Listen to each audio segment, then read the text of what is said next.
로마서 2장 6절로 16절 말씀 가지고 행한 대로 갚아주시는 하나님, 그런 제목으로 함께 은혜를 나누겠습니다. 노아는 패역한 시대에 세상을 심판하실 것이라고 하는 하나님의 말씀을 들었고, 믿음으로 순종하여 방주를 지었습니다. 그러나 같은 시대에 살았던 사람들은 그런 노아를 비웃었습니다. 그리고 여전히 악을 행하며 살아가고 있었습니다. 마침내 하나님의 심판이 시작되었습니다. 하늘에서 비가 쏟아지고 심판이 시작될 때 방주를 지었던 노아와 그의 가족들은 무사히 그 심판에서 구원받을 수 있었습니다. 심판을 이기고 새로운 인류의 시조가 되는 영광을 얻게 되었지만, 나머지 사람들은 모두 다 멸망을 당하고 말았습니다. 그 심판이 하루아침에 오늘 갑자기 이루어진 것인 것처럼 보이지만, 노아가 배를 짓고 있는 동안 사람들은 그것을 비웃고 조롱한 그때부터 하나님의 심판은 시작된 것입니다. 계속 그 심판이 쌓여진 것이다. 이미 그들의 현재의 삶 속에 하나님의 심판이 계속 진행되고 있었다는 것을 생각해야 합니다. 우리가 인생을 마감하거나 혹은 예수님께서 약속하신 대로 이 땅에 재림하심으로써 모든 사람들은 하나님의 심판대 앞에 서게 될 것입니다. 이것이 먼 훗날일 수도 있고 당장 그것이 내일 이루어질 수도 있는 것입니다. 그러나 그날이 우리가 어느 날 갑자기 이루어지는 것이 아니라 현재의 우리의 삶 속에서 하나님의 심판이 계속 진행되고 있다는 사실을 우리는 잊지 말아야 하는 것입니다. 지금은 그냥 내 생각대로 살다가 우리가 죽기 전에 혹은 예수님이 오시기 전에 회개하면 되겠지, 그렇지 않습니다. 주님께서는 현재 우리의 삶에 행한 대로 갚아주시는 하나님이십니다. 그 단테의 신곡의 영향을 받아서 만들어지기 시작한 그 로댕의 지옥의 문이라는 작품이 있죠. 이 지옥의 문은 로댕의 작품의 어떤 집대성이라고 볼 수 있는데요. 이 지옥의 문은 1880년 프랑스 정부의 신축 미술관 입구의 문을 대형 충동 제작으로 의뢰하면서 시작이 됐다 그럽니다. 이 로댕이 생전에 이것을 다 완성하지 못했습니다. 7개의 죄악으로 비롯된 지옥에서의 어떤 고통이 잘 표현되어 있고, 그 중에 단연 돋보이는 조각은 지옥에 고통받는 사람들, 그것을 위에서 이렇게 내려다보면서 깊이 생각에 빠져 있는 그 로댕의 유명한 작품이죠. 생각하는 사람. 그것이 그 지옥의 문의 제일 위에 조각되어 있는 작품이에요. 그 유명한 로댕의 이 생각하는 사람, 이 작품이 바로 지옥의 문에 새겨진 작품인 것이죠. 이 단테의 신곡 지옥편에 보면은 지옥문에 이런 글이 기록되어 있습니다. 여기에 들어오는 너희는 모든 희망을 버려라. 그렇게 기록되어 있죠. 그러니까 거기에 로댕의 생각하는 사람 그 앉아 있는데요. 우리가 여러분들 그 작품을 많이 보셨을 거예요. 사람들이 궁금해하죠. 그렇게 서로 질문을 하기도 해요. 그 작품을 보면서 저 로댕에 생각하는 사람, 저 사람 도대체 무슨 생각을 하고 있을까? 뭐 그렇게 이야기들을 많이 하는데요. 로댕에 생각하는 사람은 지옥문에 앉아 있는, 거기서 생각하는 그런 작품이란 말이에요. 그러면 그 무슨 생각을 하고 있었을까요? 지옥문에서. 지옥의 문에 앉아서 무슨 생각을 하고 있었을까? 사람은 무슨 생각을 해야 하는가? 이것이 로댕의 생각하는 사람, 이 작품이 그것을 보는 모든 사람들에게 주는 메시지예요. 이것을 알고 보는 사람도 있고 모르고 보는 사람도 있죠. 예수 그리스도를 믿고 하나님의 자녀가 된 사람들이나 아직도 예수님을 영접하지 못하고 죄악 가운데 살아가는 사람들이나 반드시 이제 하나님 앞에 서게 될 텐데요. 이 다가올 최후의 심판에 대해서 깊이 생각하는 사람이 되어야 한다. 자, 우리의 마감할 날이 온다는 겁니다. 인생을 마감할 날. 이것이 곧 하나님 앞에 우리 인생은 평가받는 날일 텐데, 영원한 상급으로 하나님 앞에 설 사람도 있을 것이고 영원한 지옥으로 떨어질 사람도 있을 거예요. 마지막 날에. 그렇기 때문에 우리는 어떤 생각을 가지며 살아가야 될까? 무슨 생각을 하며 살아가야 할까요? 하나님의 심판 앞에 서게 될 그날. 그날을 위해서 우리는 어떤 생각을 하며 살아가야 할까? 그 첫째로 우리는 행한 대로 갚아주시는 하나님을 생각하며 살아가야 해요. 행한 대로 갚아주신다. 6절 말씀에 하나님께서 각 사람에게 그 행한 대로 보응하시되, 하나님께서 사람을 판단하실 때 행한 대로 갚아주신다는 겁니다. 우리는 선행절에서 하나님께서는 진리대로 판단하시는 분이다 라는 말씀을 보았습니다. 진리라고 하는 것은 그 사람의 내면에 가지고 있는 동기, 의도 이런 것을 보시고 주님이 판단하신다 그랬어요. 더 나아가서 하나님께서는 그 마음에 있는 동기나 의도가 어떻게 삶 속에 구체화되어지는가, 행동으로 나타났는가를 보시고 심판하시는 분이시다. 그런 의미입니다. 행함이 없는 믿음, 이것이 죽은 것과 같이 말씀을 듣고 믿으며 하나님을 사랑한다고 하면서 구체적인 행동으로 나타나지 않는다면 그것은 하나님 앞에 올바른 평가를 받을 수 없다라는 것입니다. 마음과 생각, 이것이 뿌리라고 한다면, 뿌리, 나무의 뿌리와 같다면 행동은 그 열매로 나타나는 것이겠죠. 그래서 당시에 유대인들은 자신들의 행함이 매우 의롭다고 여기며 살아가고 있었습니다. 불신자들, 이방인들을 죄인들이라고 정죄하고 무섭게 비판했어요. 비난하고 그랬습니다. 유대인들이 자신들의 행동에 대해서 혹은 자신에 대해서 나는 의인이다, 의롭다라고 자신감을 가지고 있었던 이유는 무엇일까요? 진짜 그들이 실제로 그런 의로운 행동을 했기 때문일까요? 그것이 아니라 유대인들은 율법을 알고 있다는 거예요. 우리가 하나님의 택한 선민이고 우리는 율법을 알고 있고 율법을 배웠고 혹은 율법을 가르치고 있고 또 그들은 또 율법을 몸에 지니고 다녔어요. 미간에 붙이기도 하고 손에 붙이고 다니기도 하고 이렇게 율법의 말씀을 우리가 가까이 하고 있기 때문에 우리는 의로운 사람이야 이렇게 확신하고 있었던 것입니다. 오늘날 그리스도인들도 비슷하죠. 하나님의 말씀을 날마다 가까이 하고 있기 때문에 말씀을 알고 있기 때문에 우리는 스스로 그 말씀대로 살아가고 있다. 고로 나는 의로운 사람이다 라고 착각하는 경우가 있다는 것입니다. 당시 유대인들도 그랬듯이 오늘날 우리 그리스도인들이 혹시 이런 모습을 갖고 있지 않나요? 우리가 그리스도를 알지 못하는 불신자들보다 의롭다고 하는 증거는 무엇일까요? 성경 말씀을 잘 알고 있기 때문에 다 헤어진 성경책을 들고 다니고 성경 말씀을 듣고 읽고 배우고 잘 알고 있기 때문에 우리는 의롭다고 여기나요? 그런 것과 실제로 하나님의 말씀을 지켜 순종하는 것은 다른 것입니다. 우리가 아무리 성경을 많이 알고 열심히 교회 나와서 하나님의 말씀을 배운다고 해도 말씀과 다르게 행동하며 살아갈 때가 많습니다. 그래서 하나님께서는 성경을 얼마나 많이 알고 있는가 보다 어떻게 행동하며 살아가는가를 기준으로 판단하시겠다는 겁니다. 심판하실 것이라고 말씀하고 있는 것입니다. 행한 대로 보응하고 갚아주시는 분이다. 오늘 말씀에 보면 선을 행하는 사람에게 혹은 악을 행하는 사람에게 하나님께서 어떻게 보응하시는가가 잘 나타나 있습니다. 먼저 선을 행하는 사람에게 대한 하나님의 보응은 어떤 것이냐?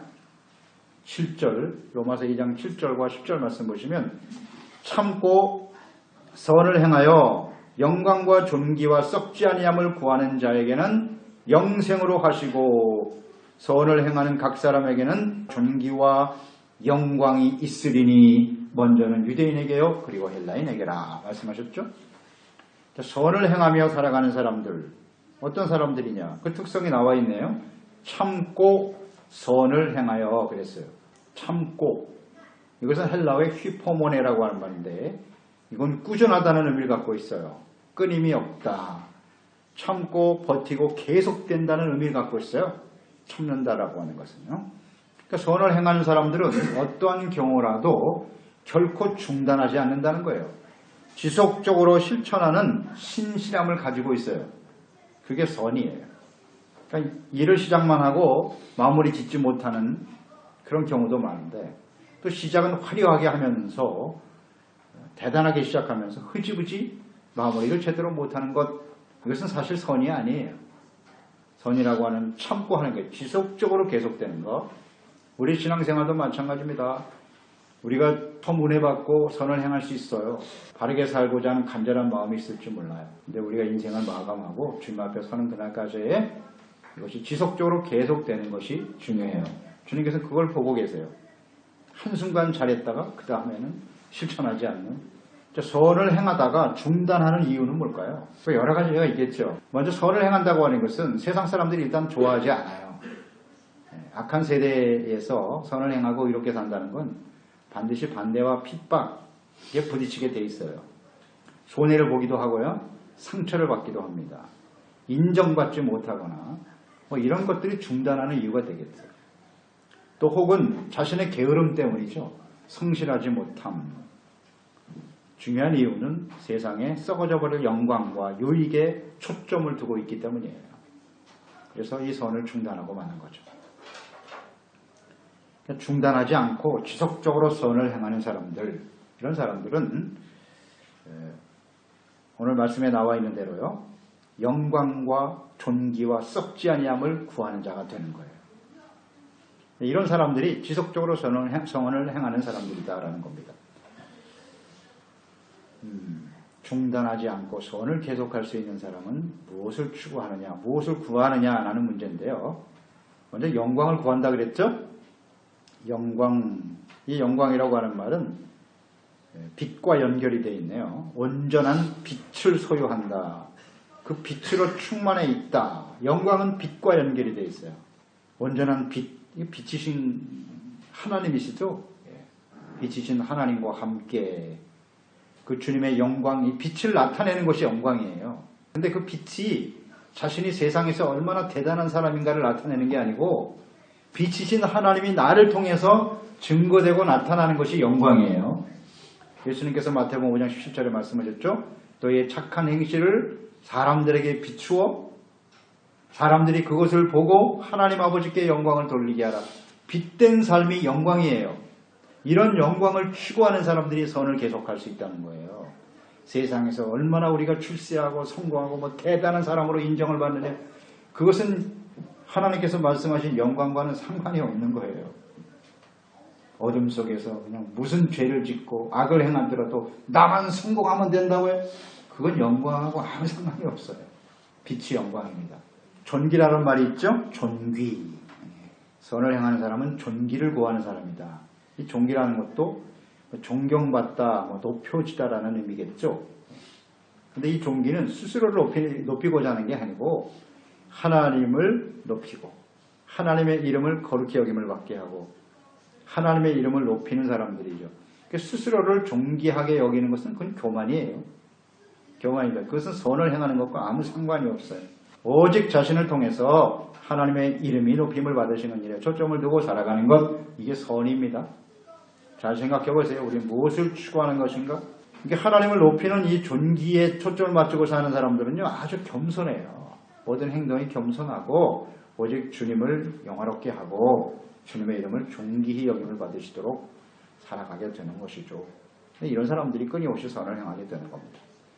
또 하나 추구하는 것은 뭐냐면 썩지 아니함을 추구한다 그랬어요. 썩지 않는다고 하는 것은 영원을 의미하잖아요.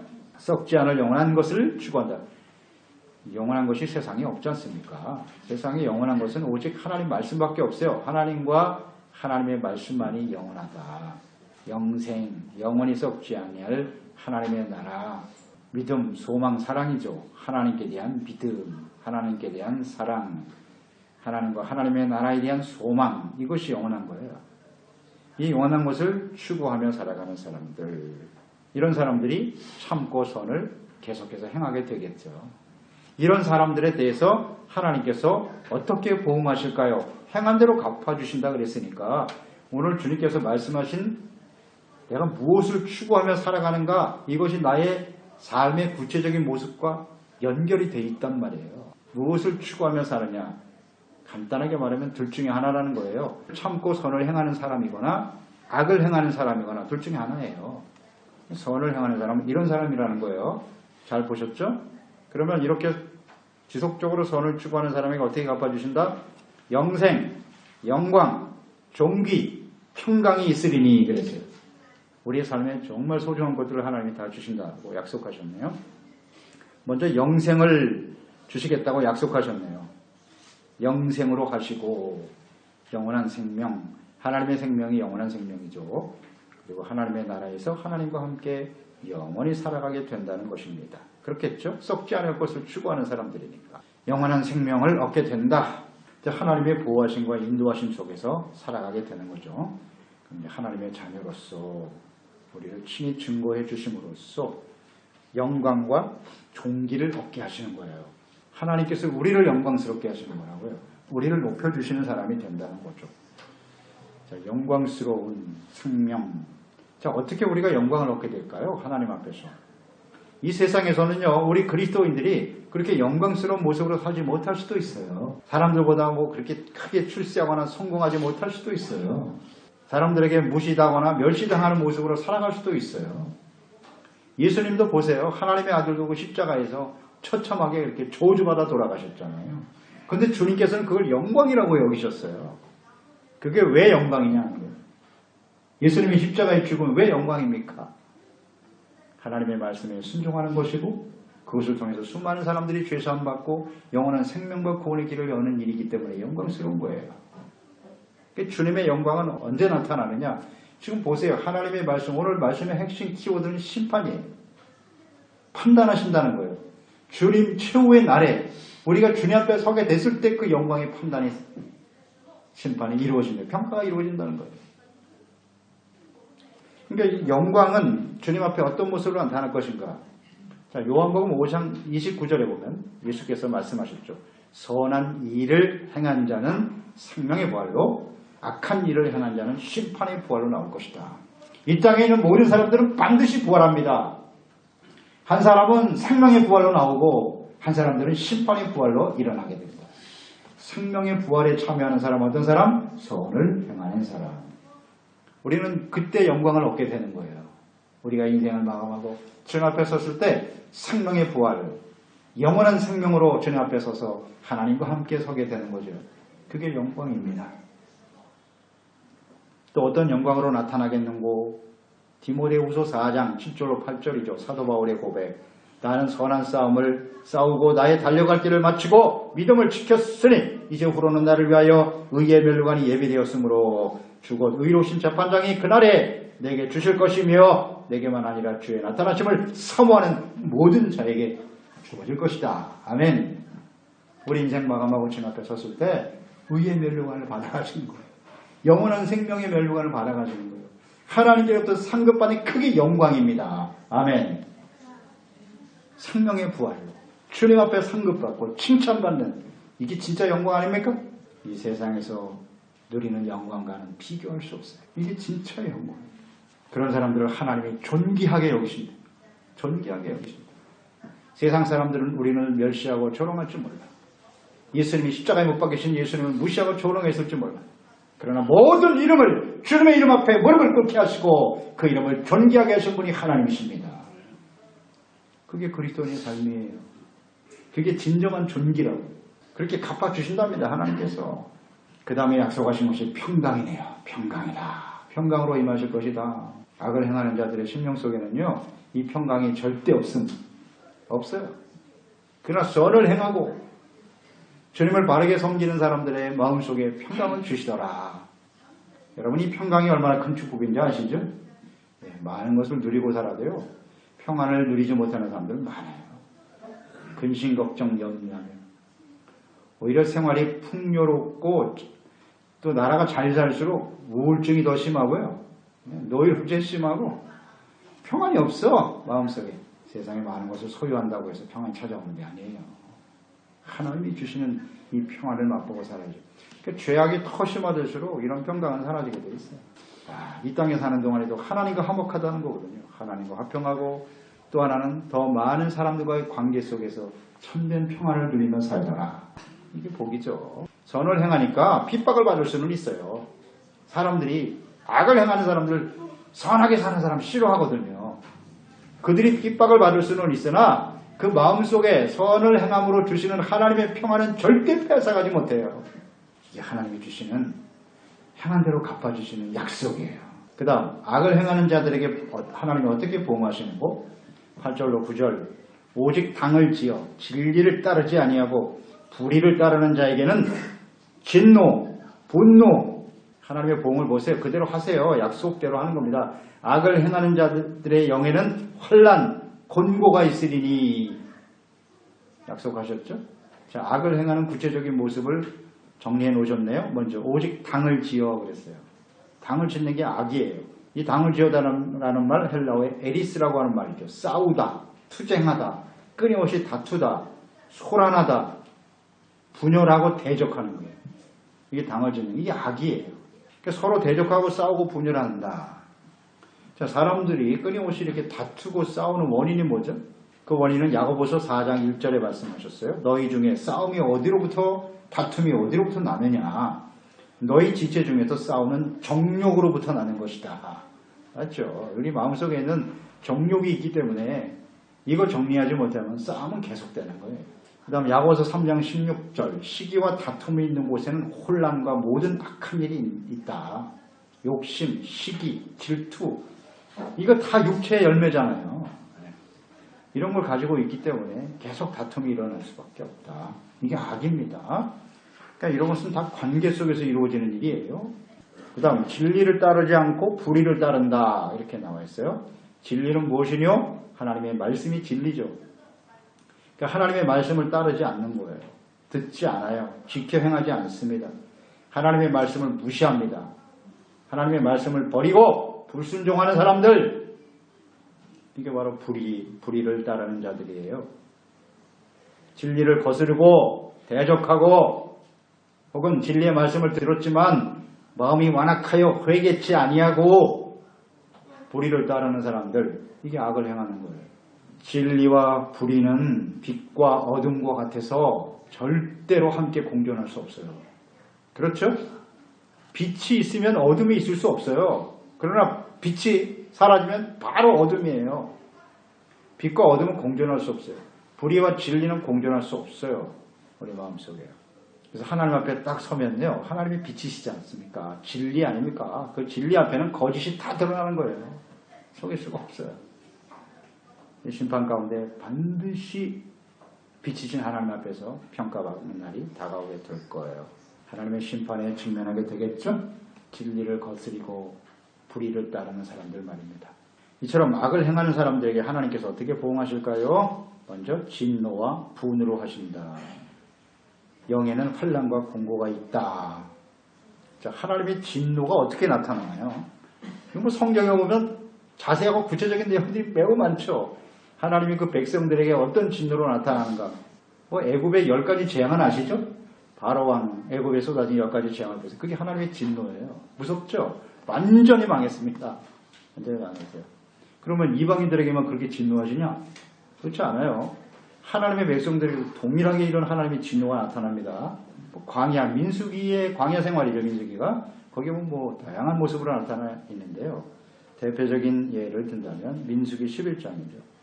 그 1절에 보면 여호와께서 들으시기에 백성이 악한 말로 원망하매 여호와께서 들으시고 진노하사 여호와의 불을 그들 중에 붙여서 진영 끝을 사르게 하셨다 그랬어요. 계속 원망 불평하니까 이스라엘 백성들이 하나님이 불을 내려버렸습니다. 무섭죠 하나님께서는. 이런 상황이 벌어지니까 모세가 놀래가지고 하나님께 구하잖아요. 하나님 아버지여 용서해 주세요. 불을 꺼주세요. 모세가 중보하며 기도하죠. 그래서 하나님께서 그 기도를 들어 불을 꺼주셨어요. 그런 다음에 어떤 일이 있었냐면 이제 불이 꺼졌어요. 그런데도 계속 원망 불평을 하는 거야. 그 불평의 내용이 뭐냐면 그때 만나를 내려서 먹어주셨잖아. 하늘에서 만나를 내려 먹고 있으면서 불평하기를 야 우리가 그래도 애굽에 있을 때는 고기도 먹고 야채도 먹고 과일도 먹었는데 고기 먹고 싶다고 소리치고 있는 거예요. 원망 불평하고 왜 우리를 이 광야에 보내셔서 이 맛없는 만나만 먹고 살게 하냐고. 주님께서 그 소리를 다 들으셨어요. 하나님이. 야 너 불 꺼진 지 얼마나 됐다고 또 원망 불평이냐. 그래서 고기를 주셨어요. 메추라기를 주셔서 그 수백만의 사람들이 그냥 충분히 먹을 수 있도록 내려주셨죠. 근데 그 고기를 씹어서 소화되기도 전에 하나님의 진노가 임하잖아요. 진노가 임했어요. 민수기 11장 33절 34절 고기가 아직 이 사이에 있어 씹히기 전에 여호와께서 백성에 대하여 진노하사 심히 큰 재앙으로 치셨으므로 그곳 이름을 기브롯 핫다와라 불렀으니 욕심을 낸 백성을 거기 장사함이었더라. 수많은 사람이 거기서 죽었어요. 이게 하나님의 진노예요. 진노입니다. 하나님의 백성들에게 이렇게 악을 행하고 진리를 거스리고 불의를 따르는 자들 하나님이 진노로 갚으십니다. 이 진노는 과거의 이스라엘 역사 속에만 끝나는 게 아니에요. 계속 진행되는 거예요. 예수님을 부인하고 저주한 이스라엘 백성들 보세요. 십자가에 못 박아버린 유대인들은 어떻게 됐나요? 저주받았죠. 로마에 의해서 완전히 멸망당하고 2000년 동안 나라가 없이 떠돌고 그게 하나님의 진노입니다. 분명히 나타나 있어요. 또 그 시대에만 끝나는 게 아니라 이제 마지막 요한계시록에 이 하나님의 진노가 작정되어 있습니다. 계시록 16장 1절 또 내가 들은 성전에서 큰 음성이 나서 7 천사에게 말하되 너희는 나가서 하나님의 진노의 7 대접을 땅에 쏟아라. 요한계시록에 있는 내용이 그 심판이 하나님의 진노예요. 진노가 임하는 장면이에요. 계시록 16장 19절로 20절이죠. 큰 성이 세 갈래로 갈라지고 만국의 성들도 무너지고 큰 성 바벨론이 하나님 앞에 기억하신 바 되어 그의 맹렬한 진노의 포도잔을 받는다. 각 섬도 없어지고 산악도 간데 없더라. 이런 하나님의 진노가 아주 엄중하게 이 땅에 이루어지게 될 것이다. 악을 행하는 자들에게요. 그리고 악을 행하는 자들의 영에는 환난과 공고가 있다는 거예요. 이것이 실제로 삶에 나타나고 그 심령 속에도 환난과 공고가 떠나지 않을 것이다. 끊임없이 고통을 당하는 모습이죠. 환난과 공고는 슬픔, 억압으로 인한 고통 이것이 환난과 공고예요. 쉽게 말하면 스트레스를 계속 받는 거예요. 마음에 평안이 없는 상태. 계속 근심, 걱정, 염려가 막 쌓여가는 거예요. 이 악을 행하는 사람들에게 특성이에요. 하나님이 그렇게 보응하신다 그랬어요. 선을 행하는 자의 마음속에는 평안, 악을 행하는 사람들은 끊임없이 이런 고통이 가지고 이것은 먼저는 유대인, 그 다음에 헬라인에게 모든 사람들에게 임하게 될 것이다. 그러니까 이 선과 악이니까요. 유대인과 이방인, 믿는 사람과 믿지 않는 사람 동시에 나타난다는 거예요. 그래서 우리는 잘 생각해야 합니다. 자, 두 번째, 심판의 기준이 되는 것은 말씀이죠. 율법, 하나님의 말씀이 기준이 된다. 자, 그런데 하나님의 형상대로 이게 지음을 받았지만 아담과 하와가 범죄함으로써 타락했죠. 이제 모든 사람들은 죄 가운데 태어납니다. 그런 사람들은 하나님의 율법이나 하나님의 말씀을 듣지 못했고요. 알지도 못하죠. 그런 사람들에게 하나님의 심판의 기준이 율법이요 말씀이라고 하셨단 말이에요. 그러면 그 중에 하나님 앞에 택함을 받고 구원받은 하나님의 자녀와 백성들, 이스라엘 같은 경우에는 율법의 말씀을 받았죠. 그러나 나머지 사람들은 율법을 알지도 못하고 듣지도 못했다. 그러면 그 율법을 가지고 하나님이 판단하신다? 심판하신다? 기준이 되신다? 어떻게 이 일이 이루어질 것인가? 오늘 말씀에 자세히 나와 있네요. 분명히 하나님의 심판의 기준이 율법이다. 아는 사람과 믿지 않는 사람 어떻게 하실 것인가? 12절에 보면 무릇 율법이 없이 범죄한 자는 또한 율법이 없이 망한다. 그러나 무릇 율법이 있고 범죄한 자는 율법으로 말미암아 심판을 받으리라 그랬어요. 율법을 알지 못하는 이방인들은 결국은 죄의 기준이 되는 율법을 모르기 때문에 그로 인해서 망하는 거예요. 율법이라고 하는 건 죄를 깨닫게 하는 거거든요. 죄를 지면서도 율법이 없으니까 죄가 뭔지 몰라. 그렇다고 해서 죄가 없나요? 그렇지 않다. 율법이 없으면 그 율법, 즉 죄로 인해서 망한다는 거예요. 그럼 율법이 있다고 해서 율법을 안다고 해서 그 사람들은 괜찮으냐? 그렇지 않다 이거예요. 그 율법이 기준이 돼서 그 율법에 의해서 심판을 받게 된다는 뜻이죠. 하나님은 절대로 공의로우신 분이세요. 불평부당하게 사람들을 심판하시지 않습니다. 이것을 우리는 분명히 해야 돼요. 자, 율법이 없이 범죄하는 사람들, 하나님의 율법의 말씀을 모르는 사람들, 자, 그들에게는 하나님께서 어떻게 하시겠느냐? 그 사람들이 가지고 있는 그 마음속의 양심, 그 양심이 기준이 된다고 하셨네요. 양심이라고 하는 건 하나님의 형상대로 지음받은 사람들에게만 주신 거잖아요. 동물에게는 양심이 없어요. 사람에게만 양심이 있다고요. 그 양심이라는 건 뭐예요? 인간이기 때문에 지켜야 할 도덕과 윤리. 이것은 뭐 어떤 민족이든지 어느 시대에 어떤 곳에 동서고금망란하고 인간이라면 도덕적인 관념이 있어요. 윤리에 대한 관념이 누구에게나 있어요. 사람이기 때문에. 그 하나님이 심어주신 거예요. 그런 것이 기준이 된다는 거죠. 그래서 2장 14절로 15절을 보세요. 율법이 없는 이방인이 본성으로 율법의 일을 행할 때는 이 사람은 율법이 없어도 자기가 자기에게 율법이 된다. 이런 사람들은 그 양심이 증거가 되어 그 생각들이 서로 혹은 고발하여 혹은 변명하여 그 마음에 새긴 율법의 행위를 나타내느니라. 그러니까 나는 율법을 모르는데요. 율법이 없는 시대에 살았던 사람들, 이방인들 억울하지 않나요? 불평할 필요가 없습니다. 하나님께서 이방인들에게는 율법을 받지 않았고 몰랐지만 그 안에 새겨진 본성, 양심, 이것이 기준이 된다는 거예요. 기준이 돼서 주님께서 판단하시겠다는 것입니다. 율법을 몰라도, 십계명에 나와 있는 그 율법을 몰라도 부모를 공경해야 된다는 것은 다 알아요. 사람을 죽여서는 안 된다는 걸 다 알아요. 간음하지 말아야 되는 것도 알아요. 인간이라면 본능적으로 하나님이신 양심으로 주님께서 판단하시겠다. 이것은 부모로부터 배우고 사회로부터 자연스럽게 배우게 되는 겁니다. 인간이기 때문에. 그러나 뭐 분명하지는 않지만 그들은 이미 양심을 통해서 율법이 요구하는 그런 선, 악, 옳고 그름을 알고 있다. 그것이 하나님께서 판단하는 기준이 될 것이다. 라고 말씀하고 계세요. 누구도 그것을 우리는 판단할 수는 없어요. 율법을 듣지 못하고 복음을 듣지 못한 사람들은 어떻게 될 거냐? 다 지옥이냐? 그건 하나님이 판단하시겠죠. 이런 식으로 판단하시는 거예요. 근데 우리가 생각하기에, 추측하기에는 과연 양심대로 완전하게 100% 양심에 맞게 산 사람이 있을까? 죄가 없이? 힘들다는 거죠. 그건 하나님이 판단하실 것이다. 그래서 예수님께서 이 땅에 오신 것이고 모든 사람들에게 복음이 전파되어야 된다고 주님이 강조하고 계시거든요. 만약에 이 말씀을 잘못 이해해서 꼭 복음을 듣거나 예수 믿지 않아도 하나님이 올바로 의로 여기시고 천국에 보내실 수 있다면 이 천국 복음이 땅끝까지 전파되기를 기다리실 필요가 없잖아요. 그렇지 않아요? 복음을 듣지 않아도 올바로 살아 천국 갈 수 있다면 이 복음이 전파될 이유가 없잖아요. 이런 여러 가지 정황을 보면 스스로의 양심을 완전히 지켜서 의에 이룰 수 있는 사람은 없다는 거예요. 그렇기 때문에 복음이 필요한 것이고 이것을 또 잘못 해석하면 안 돼요. 복음의 필요성이 더욱더 확실해지는 것이죠. 율법을 알고 율법을 배웠다고 해서 그러면 그게 다 의로운 것이냐? 절대 그렇지 않다. 이것도 우리는 조심해야 됩니다. 그러니까 율법이 있고 범죄한 자는 율법으로 말미암아 심판을 받는다 그랬으니까요.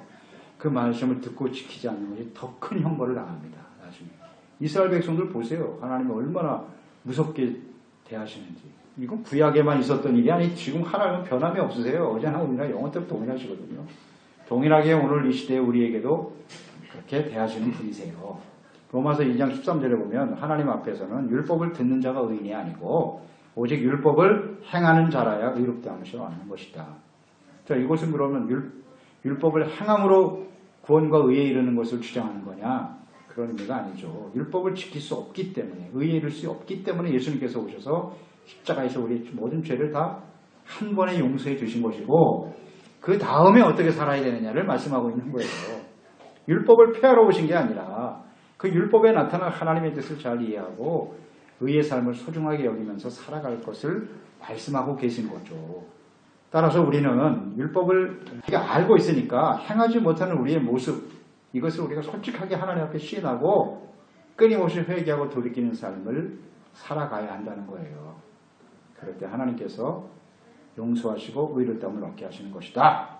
하나님의 심판 앞에 서야 될 사람들이기 때문에 끊임없이 말씀 앞에 회개하고 돌이키는 사람이 필요하다는 겁니다. 이것을 하지 않고 그냥 방치하고 내버려두면 무서운 하나님의 진노 앞에 서게 될 거라는 거예요. 이것을 우리는 잘 생각해야 합니다. 생각을 하라는 거지. 막연하게 살지 말고. 그 다음 하나님께서는요. 은밀한 것까지 판단하시는 분이다. 16절 말씀 보세요.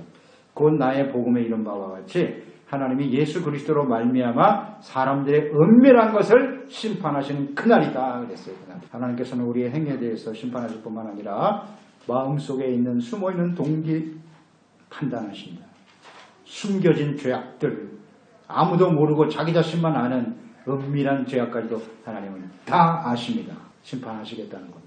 2장 11절에도 말씀하시잖아요. 이는 하나님께서 외모로 사람을 취하지 아니하심이니라. 맞습니다. 은밀하게 숨겨졌다고 모를까요? 하나님께서? 그것 정신 차리고 회개하고 돌이키지 않으면 그것까지도 하나님 앞에 서게 됩니다. 서게 됩니다. 당시에 이방인들을 정죄하고 판단하고 있었던 유대인들, 끊임없이 경건을 추구하고 또 마음 중심에 모습은 그런 모습을 가지고 있었으나 마음 중심에는 하나님을 사랑하거나 이웃을 사랑하는 마음이 전혀 없었죠. 그리고 그렇게 행동하면서도 자신들은 의롭다고 주장을 하고 있었단 말이죠. 주님께서는 이러한 그들의 모습을 외식하는 자들이라고 아주 강하게 책망하셨어요. 회칠한 무덤이다. 뭐 너희들이 겉으로는 하나님 잘 믿는 것 같지 너희 속은 썩어 냄새가 나거든. 주님이 지적하셨어요. 그 중심을 보고 계신다고. 은밀한 것까지 다 들어서 하나님이 심판하시는 거라는 것을 알아야 되겠습니다. 오늘날 우리 그리스도인들이 겉과 속이 다른 위선적이고 외식하는 신앙생활을 할 때가 많습니다. 저부터도 이런 모습 가질 때가 많아요. 겉으로는 뭐 잘 믿는 것처럼 하지만 하나님 보실 때는 저희 속을 다 알고 계시니까 원래 숨겨졌을 뿐이지 드러나지 않았을 뿐이지 그런 모습을 갖고 있는 게 사실이잖아요. 근데 이것을 빨리 하나님 말씀 앞에서 회개하고 돌이키지 않는다면 주님 앞에 심각한 모습으로 서게 된다는 겁니다. 마음의 욕심과 교만과 이기심으로 가득하면서도 말씀을 듣고 가르치고 전하고 내가 뭐 목사니까 재직이니까 신앙생활을 몇 년 했고 제가 주님을 위해서 얼마나 봉사하고 헌신했는데요. 예레미야서 17장 10절에 나 여호와는 심장을 살피고 뼈부를 시험하고 각각 그의 행위와 그의 행실대로 보응할 것이다. 하나님께로부터 가장 마음에 합한 자로 인정받은 사람 다윗이죠. 그가 실수는 많이 했어요. 심각한 죄도 많이 지었지만 그래도 마지막 순간까지 경건한 삶을 지켰던 사람이 다윗이에요. 하나님 인정하셨으니까. 그가 자기 아들 솔로몬에게 남긴 유언 역대상 28장 9절 내 아들 솔로몬아 너는 내 아비의 하나님을 알고 온전한 마음과 기쁜 뜻으로 섬길지어다. 여호와께서는 모든 마음을 감찰하사 모든 의도를 아시나니 내가 만일 그를 찾으면 만날 것이요 만일 내가 그를 버리면 그가 너를 영원히 버리시리라. 밧세바와 간음하고 아무도 모를 거야. 무슨 소리 하고 있어요. 하나님이 다 알고 계신다. 그것 때문에 얼마나 많은 시련을 당했습니까. 겨우 깨달은 거예요. 우리의 의도를 아시오. 내가 하나님의 말씀을 버리면 하나님도 너를 영원히 버리신다. 이것을 마지막까지 지키지 못했잖아요. 솔로몬이. 그래서 버림을 받지 않습니까. 비극이 찾아오는 거예요. 이스라엘 역사에. 솔로몬이 범죄함으로 인해서. 이 소중한 말씀을 붙들지 못해서 딱 이 28장 9절이 한절 말씀인 한절. 솔로몬은 지혜가 있었죠. 전무후무한 지혜를 얻은 사람이야. 모든 사람들이 솔로몬을 높이고 칭송하고 자신이 이렇게 심각한 죄인이라는 사실을 모르고 있다. 나는 모든 사람들로부터 칭송을 받고 대단한 지혜를 가진 사람이니까 나는 의로워. 이것이 문제예요. 이게 문제예요. 그래서 결국 하나님의 진노 앞에 서게 되잖아요. 이것을 우리 교훈으로 얻어야 돼. 이런 생각을 하고 살자니까. 이런 생각. 하나님께서는 진리대로 판단하시는 분이고 행한 대로 판단하시는 분이고 행한 대로 갚아주세요. 은밀한 것까지도 하나님은 다 판단하시는 분입니다. 그렇기 때문에 하나님의 심판대 앞에 설 그날 우리 인생을 마감하는 날이거나 예수께서 오시는 날이거나 반드시 서게 될 거예요. 남들을 뭐 판단하거나 하지 말고 먼저 하나님 말씀 앞에서 자기 자신을 끊임없이 살피고 매일매일 순간마다 회개하고 겸손하게 주님을 섬기는 신실한 종들이 되어야 하겠습니다.